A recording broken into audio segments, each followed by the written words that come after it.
അല്ല പറയുകയാണ്, യാ ഇബാദി, എന്റെ ദാസന്മാര്. ഇവിടെ ചിന്തിക്കേണ്ട വിഷയം ഞാനൊന്ന് പറഞ്ഞോട്ടെ. യാ ഇബാദി, എന്റെ ദാസന്മാര്, എന്റെ ദാസന്മാര്, എന്റെ ദാസന്മാര്, എന്റെ ദാസന്മാര്. അല്ല വിളിക്കുന്ന വിളി എത്ര മനോഹരമാ! അള്ളാന്റെ വിളി എത്രയോ മനോഹരമാണ്. ഈ അബ്ദ് എന്ന വാക്കിന്റെ മഹത്വം നിങ്ങൾക്കറിയോ? അള്ളാന്റെ റസൂലിന് ഏറ്റവും വലിയ അനുഗ്രഹം അല്ല കൊടുത്തതിൽ രണ്ടെണ്ണമുണ്ട്. അല്ല കൊടുത്ത അനുഗ്രഹങ്ങളിൽ ഏറ്റവും വലിയ രണ്ട് അനുഗ്രഹം, ഒന്ന് ഖുർആൻ, മറ്റൊന്ന് ഇസ്രാ മിഅ്റാജ്. ഇസ്രാ മിഅ്റാജും ഖുർആനും. ഈ ഇസ്രാ മിഅ്റാജിനെ പറ്റി അള്ളാഹു ഖുർആനിലൂടെ പറഞ്ഞത് എന്ത് വാക്കും കൊണ്ടാ? സുബ്ഹാനല്ലദി അസ്റാ ബി അബ്ദിഹി. അവന്റെ അടിമയുമായിട്ട് അള്ളാഹു തആല രാപ്രയാണം നടത്തി. രണ്ടാമത് ഏറ്റവും വലിയ അനുഗ്രഹം ഖുർആനാണ്. ഈ ഖുർആൻ അള്ളാഹു തആല കൊടുത്തതിനെ പറ്റി ഖുർആൻ പറഞ്ഞത് എന്താ? അൽഹംദുലില്ലാഹില്ലദി അൻസല അലാ അബ്ദിഹിൽ കിതാബ്. അബ്ദ്, അള്ളാന്റെ റസൂലിന് ഏറ്റവും ഇഷ്ടപ്പെട്ട ഒരു വാക്ക് അബ്ദാണ്. റസൂൽ എന്ന് പറയുന്നതിനേക്കാൾ, നബി എന്ന് പറയുന്നതിനേക്കാൾ, ലോകത്തിന്റെ നേതാവെന്ന് പറയുന്നതിനേക്കാൾ റസൂലുള്ളാഹിക്ക് ഏറ്റവും ഇഷ്ടം ഒരു അടിമ എന്ന് പറയുന്നതാണ്. നമ്മളൊക്കെ ആണെങ്കിലോ സഹോദരങ്ങളെ ഒന്ന് ആലോചിച്ച് നോക്കി. നമ്മളൊക്കെ ആണെങ്കിലോ നമുക്ക് ചെയ്യുന്ന, ഒരാൾ നിസ്കരിച്ചുകൊണ്ട് നിൽക്കുകയാണ്, ആ നിസ്കരിച്ചുകൊണ്ട് നിൽക്കുന്നതിന്റെ അടുത്ത് മറ്റൊരാൾ ഇരുന്ന് ഖുർആൻ ഓതുന്നു. മൂന്നാമൻ ഹൗളിൽ നിന്ന് ഒതുവെടുത്തോണ്ട് വരുന്നു. ഒതുവെടുത്തോണ്ട് വന്ന ആള് പള്ളിക്കകത്ത് കയറിയിട്ട് പറഞ്ഞു, ഓ, ഇയാൾ എപ്പോഴും നിസ്കാരമാണല്ലോ. മറ്റേ നിസ്കരിച്ചോണ്ട് നിൽക്കാൻ, ഇയാളെ എപ്പോഴും നോക്കിയാലും നിസ്കാരമാണല്ലോ. അപ്പൊ ഖുർആൻ ഓതിക്കൊണ്ടിരുന്നയാള് ഖുർആൻ മടക്കിയിട്ട് പറഞ്ഞു, ശരിയാണ്, ഞാനും ഇയാളെ കാണുമ്പോ ഒക്കെ നിസ്കാരം തന്നെയാ എന്ന് പറഞ്ഞു. അപ്പൊ രണ്ടുപേരും തന്നെ പുകഴ്ത്തി പറഞ്ഞ കണ്ടപ്പോ അയാൾ പെട്ടെന്ന് കൈ അഴിച്ചിട്ട് പറഞ്ഞു, പിന്നെ എനിക്കിന്ന് സുന്നത്ത് നോമ്പും കൂടെ ഉണ്ടെന്ന്, എനിക്ക് നോമ്പും ഉണ്ടെന്ന്. അപ്പൊ രണ്ടുപേര് തന്നെ പുകഴ്ത്തി പറഞ്ഞപ്പോ തനിക്കുള്ള ഗുണങ്ങളൊക്കെ പുറത്തോട്ട് ഛർദിക്കുന്ന ഒരു സ്വഭാവമാണ് നമുക്കുള്ളത്. അല്ലേ സഹോദരങ്ങള്? നമ്മൾ എവിടെ പോയാലും നമ്മൾ വലുതാകണമെന്നുള്ള ചിന്തയാണ്. അതല്ലേ അള്ളാഹുവിന്റെ റസൂലിന് ഏറ്റവും കൂടുതൽ ഇഷ്ടം എന്തായിരുന്നു? ഞാൻ ഒരു അടിമയാണ് എന്ന് പറയുന്നതാണ് റസൂലിന് ഏറ്റവും വലിയ ഇഷ്ടം. ആ വാക്ക് അല്ലാഹു തആല ഖുർആൻ കൊടുത്തപ്പോ പറഞ്ഞ വാക്ക്, ഇസ്രാ മിഅ്റാജ് കൊടുത്തപ്പോ പറഞ്ഞ വാക്ക്, അതേ വേഡിൽ ഒരു മാറ്റവും വരുത്താതെ അല്ലാഹു തആല പാപം ചെയ്യുന്ന നമ്മളെ പറ്റിയും വിളിച്ചു. നിങ്ങൾക്ക് മനസ്സിലാകുന്നുണ്ടോ? നബിതങ്ങൾക്ക് ഏറ്റവും വലിയ അനുഗ്രഹം എന്ന് പറഞ്ഞാൽ ഖുർആനും ഇസ്രാ മിഅ്റാജുമാണ്. ഈ ഇസ്രാ മിഅ്റാജും ഖുർആനും അല്ല കൊടുക്കുമ്പോൾ അത് ഖുർആനിലൂടെ പറയുന്ന ഏറ്റവും ഇഷ്ടപ്പെട്ട ഒരു വാക്കുണ്ടാകണം. നമ്മളിപ്പോ 50 കൊല്ലം ജോലി നോക്കി അദ്ദേഹത്തിന് നമ്മൾ എന്തെല്ലാം പറഞ്ഞു. അദ്ദേഹം 50 കൊല്ലം നിസ്വാർത്ഥമായ സേവനം അനുഷ്ഠിച്ചു, ഇഖ്ലാസോടുകൂടി പ്രവർത്തിച്ചു എന്നൊക്കെ പറഞ്ഞ് അദ്ദേഹത്തിന് ഇഷ്ടപ്പെട്ട, അല്ലാതെ അയാൾ 50 കൊല്ലം ജോലി നോക്കി എന്നാണ് നമ്മൾ പറഞ്ഞത് അല്ല. അപ്പൊ അദ്ദേഹത്തിന് മഹത്വം കൊടുത്തപ്പോൾ നമ്മൾ അദ്ദേഹത്തിന് ഇഷ്ടപ്പെടുന്ന, അല്ലെങ്കിൽ അദ്ദേഹം ആഗ്രഹിക്കുന്ന, അല്ലെങ്കിൽ അദ്ദേഹത്തെ സദസ്സിൽ വെച്ച് സംബോധന ചെയ്യാൻ പറ്റിയ സഭ്യതയുള്ള ഒരു വാക്ക് പറഞ്ഞുകൊണ്ടാണ് നമ്മൾ അദ്ദേഹത്തെ അനുമോദിച്ചത്.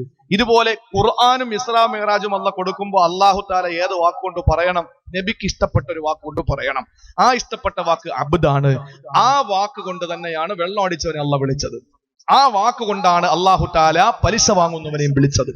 ആ വാക്കുകൊണ്ടാണ് അല്ലാഹു തആല സീരിയൽ കാണുന്ന പെണ്ണിനെയും അല്ല വിളിച്ചത്. എന്താ? യാ ഇബാദി, എന്റെ ദാസന്മാരെ, എന്റെ ദാസന്മാരെ, സ്വന്തം ശരീരത്തോട് അക്രമം പ്രവർത്തിച്ചു പോയ ദാസന്മാരെ, ലാ തഖ്നതു മിർ റഹ്മത്തില്ലാ, അല്ലാഹുവിന്റെ ഔദാര്യത്തോട് നിങ്ങൾ നിരാശപ്പെടരുത്. നിങ്ങൾ ഒരിക്കലും നിരാശപ്പെടാൻ പാടില്ല. ഞാൻ അത്ര കഠിന ഹൃദയനൊന്നുമല്ല. എന്റെ മുമ്പിൽ വന്നിട്ട് യാചിക്കുന്ന ഒരാളെ കൈതട്ടിക്കളയാൻ ഞാൻ ആളല്ല. ദുനിയാവിലൊരു പ്രതി തെറ്റു ചെയ്താൽ, കുറ്റം സമ്മതിച്ചാൽ അവന് ശിക്ഷ ഉറപ്പാണ്, ഇല്ലേ? ഒരാളെ കുത്തിമലത്തിട്ട് കത്തിയും കൊണ്ട് കോടതി ചെന്നിട്ട് പറയുന്നു ഞാൻ അവനെ കുത്തിയെന്ന് പറഞ്ഞാൽ അവൻ അപ്പോഴേ പിടിച്ച് സെല്ലിലടക്കുകയാണ്. അതേസമയം റബ്ബിന്റെ മുമ്പിൽ ഒരാൾ തെറ്റേറ്റു പറഞ്ഞാൽ അതിന് രക്ഷ ഉറപ്പാണ്. അതാണ് അള്ളാഹുവും കുട്ടിത്തമ്പുരാക്കന്മാരും തമ്മിലുള്ള വ്യത്യാസം. രാജ്യത്തെ അല്ലെങ്കിൽ ഈ കോടതി ഇരിക്കുന്ന ആളുകൾ, ഞാൻ കോടതിയെ കുറ്റം പറയുന്നല്ല, കുറ്റം പറയേണ്ട വിഷയങ്ങൾ പറയുമ്പോൾ നമ്മൾ പറയേണ്ടി വരും. മുസ്തഫ കമാൽ പാഷ എന്ന് പറയുന്ന അദ്ദേഹം ചില കാര്യങ്ങൾ പറഞ്ഞു. ഒരു പെണ്ണിന് 4 കെട്ടിയവനായ എന്താ കുഴപ്പമൊന്ന് ഞാൻ പറയുന്നു. നിങ്ങൾക്കറിയോ പാഞ്ചാലിയുടെ കഥ? ഇന്നലെ ശബ്ദം കേട്ട ഹൈന്ദവരൊക്കെ ഇവിടെ ഇരിപ്പുണ്ട്. മഹാഭാരതത്തിലെ രാമായണത്തിലൊക്കെ കഥ പറയുന്നുണ്ട്. എന്ത് കഥയാണ്?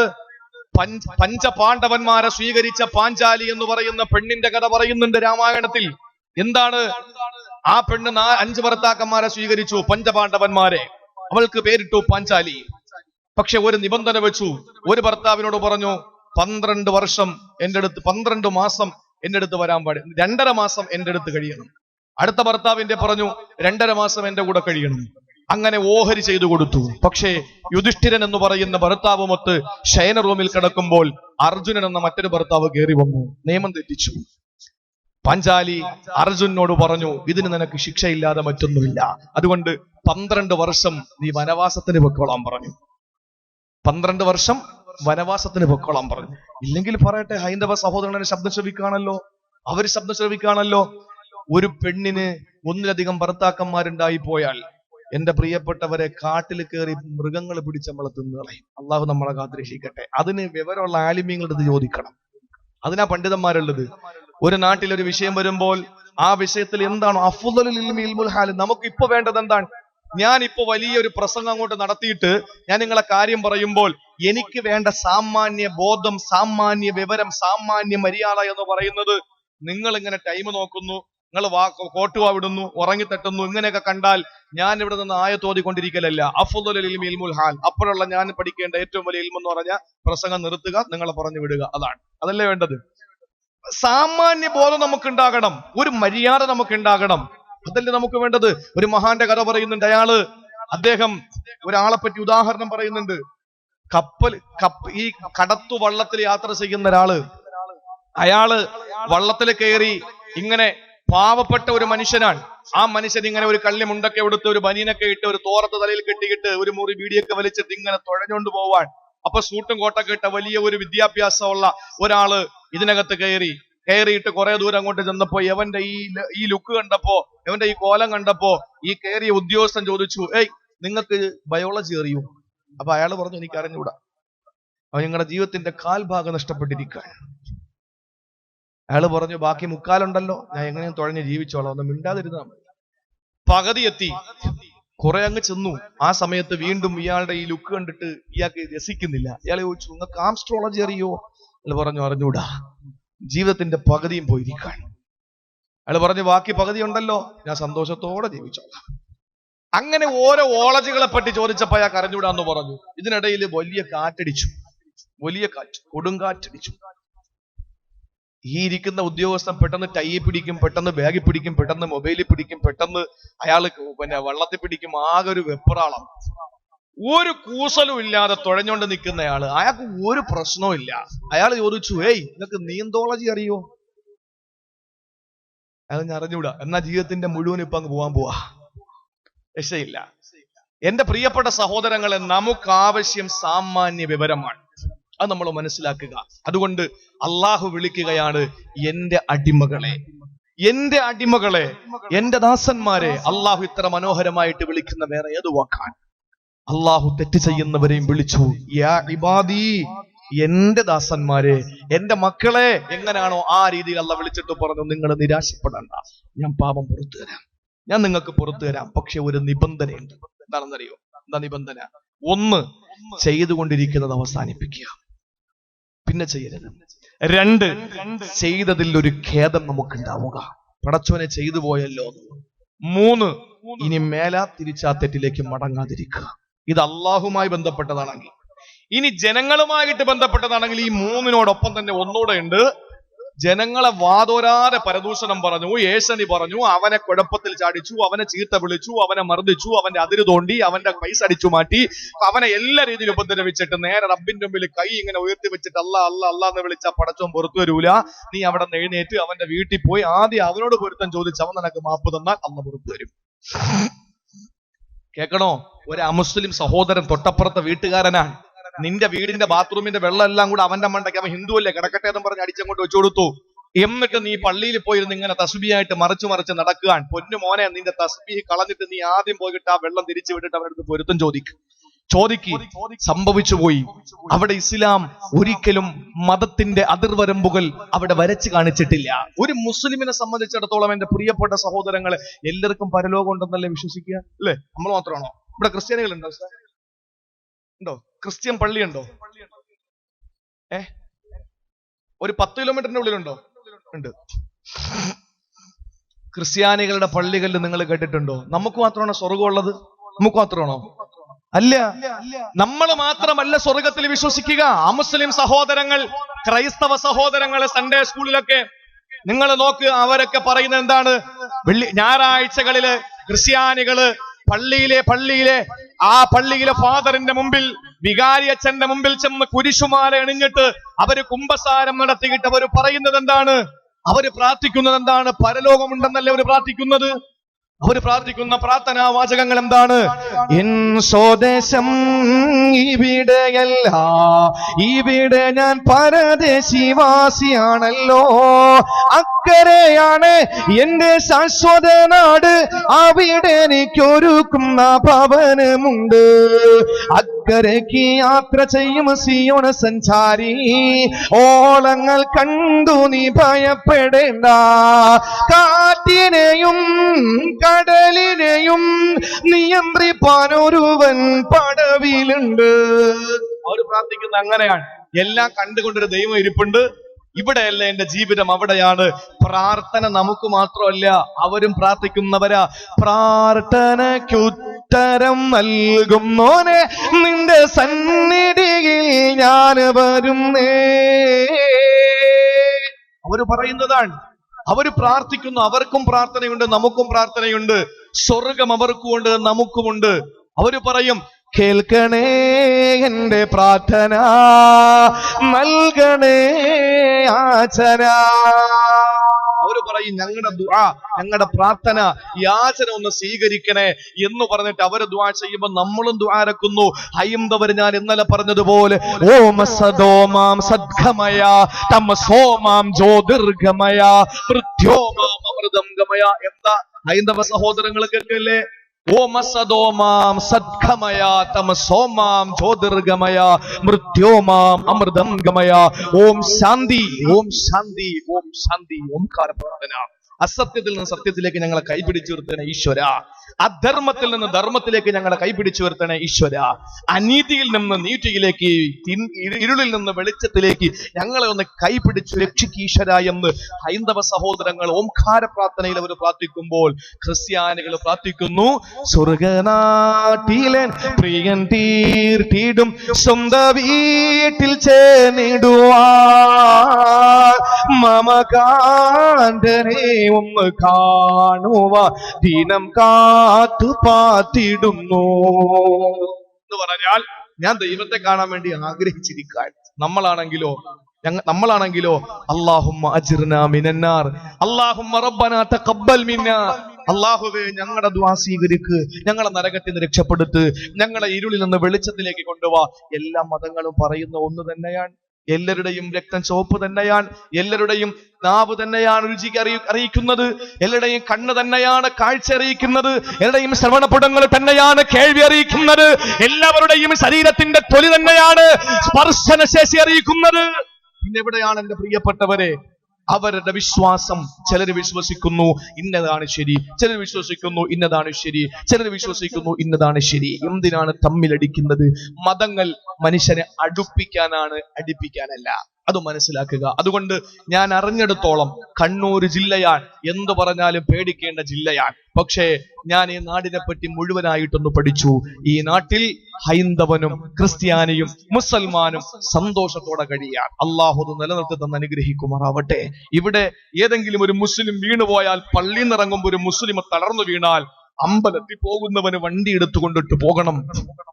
അമ്പലത്തിൽ പോയിട്ട് വരുന്നവന് മറിഞ്ഞു വീണാൽ ചർച്ചിൽ നിന്ന് ഇറങ്ങി വരുന്നവൻ രക്ഷപ്പെടുത്തണം. അങ്ങനെയാണ് മനുഷ്യന്. പിന്നെ പരലോകത്ത്, ഇവിടെ എല്ലാവർക്കും ഒരുപോലെ, പരലോകത്ത് നല്ലതാര് ചെയ്തു അവരവരുടെ വിശ്വാസം അവരവരുടെ രക്ഷിക്കും. എന്റെ പ്രിയപ്പെട്ട സഹോദരങ്ങളെ, ഇസ്ലാം പറയുന്നു ഇസ്ലാമാണ് ശരിയെന്ന്. കാരണം അള്ളാഹുവിന്റെ ആയത്തുകളും ഹദീസുകളും റസൂലുള്ളാഹിന്റെ ഹദീസുകളും മുൻനിർത്തിയിട്ട് നമുക്ക് വിശദീകരിക്കാൻ കഴിയും. അതുകൊണ്ട് എന്റെ പ്രിയപ്പെട്ട സഹോദരങ്ങളിലേക്ക് പറയാനുള്ളത്, തമ്മിലടിക്കാതെ ഈ ഒരു മതേതരത്വം, ഈ ഒരു പരസ്പരമുള്ള സാഹോദര്യം അത് നിലനിർത്തണം.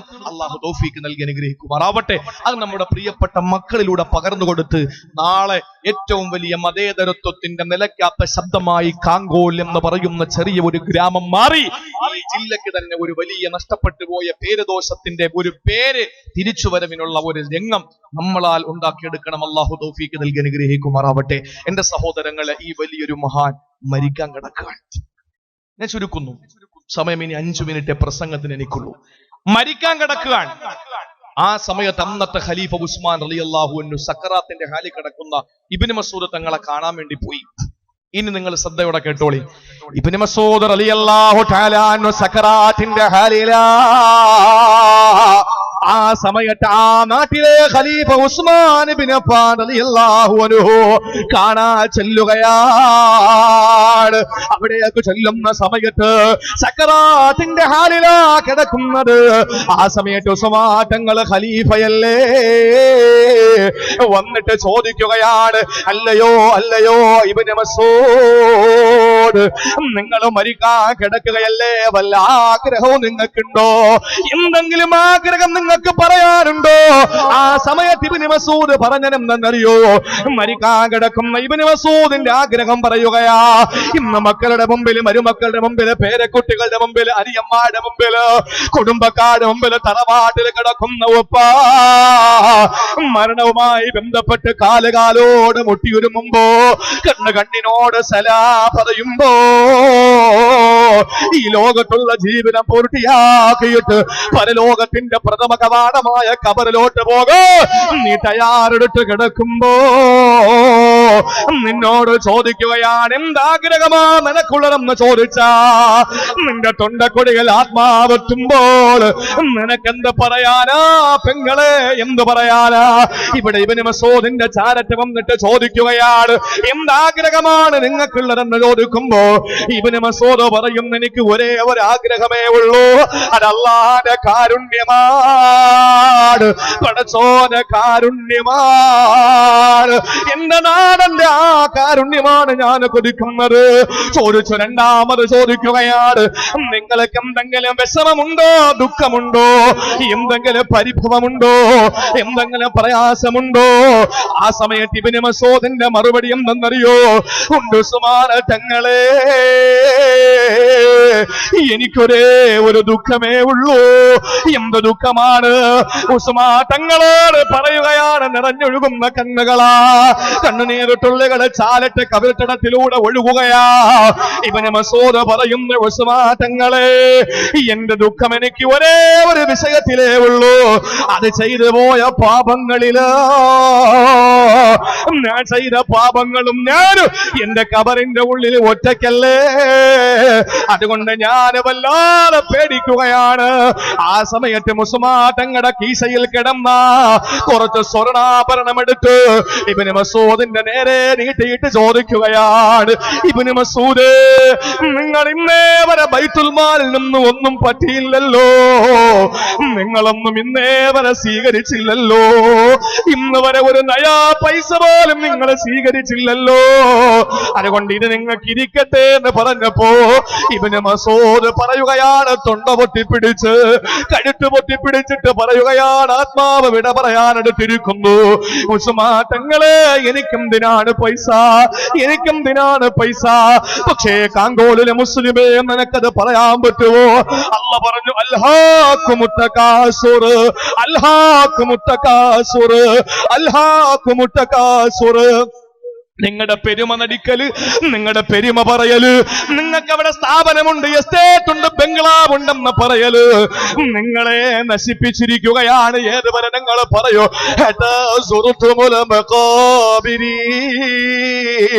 നിങ്ങളുടെ പള്ളിക്കാട്ടിലേക്ക് കൊണ്ടുവെക്കുന്നത് വരെ പറയുമെന്നാ ഇവിടെ ഇബ്നു മസ്ഊദ് ഉസ്മാൻ എന്ന ഖലീഫയോട് ചോദിക്കുകയാ, എനിക്കെന്തിനാ കാശ്, എനിക്കെന്തിനാ പൈസ, എനിക്കെന്തിനാ? കാരണം ഞാൻ മരിക്കാൻ പോവുകയല്ലേ. ഉസ്മാൻ തങ്ങൾ പറഞ്ഞു, നിങ്ങൾക്കത് ഉപകാരപ്പെടില്ലെന്നിരിക്കാം, പക്ഷെ നിങ്ങളുടെ പെൺമക്കൾക്ക് ഉപകാരപ്പെടും, നിങ്ങളുടെ പെൺമക്കൾക്ക് ഇത് ഉപകാരപ്പെടും, അതുകൊണ്ട് ഈ പൈസ കുറച്ച് നിങ്ങൾ പിടിച്ചോളി. ആ സമയത്ത് ഇബ്നു മസ്ഊദ് റളിയല്ലാഹു അൻഹു ചങ്കൂറ്റത്തോടെ പറഞ്ഞു, ഉസ്മാൻ തങ്ങളെ, എനിക്കെന്റെ പെൺമക്കളുടെ വിഷയത്തിൽ വേവലാതിയില്ല, എനിക്കെന്റെ പെൺമക്കളുടെ വിഷയത്തിൽ ആവലാതിയില്ല, എനിക്കെന്റെ പെൺമക്കളുടെ വിഷയത്തിൽ ഒരു ഭയം തെല്ലുമില്ല, എനിക്കെന്റെ പെൺമക്കളുടെ വിഷയത്തിൽ യാതൊരു പ്രയാസവും ഇല്ല.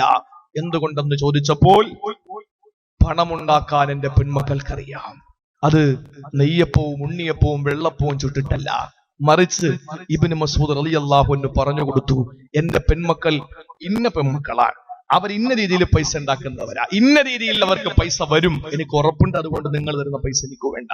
അതെങ്ങനെ പൈസ ഒപ്പിക്കുക? അത് ഇൻഷാ അല്ലാഹ്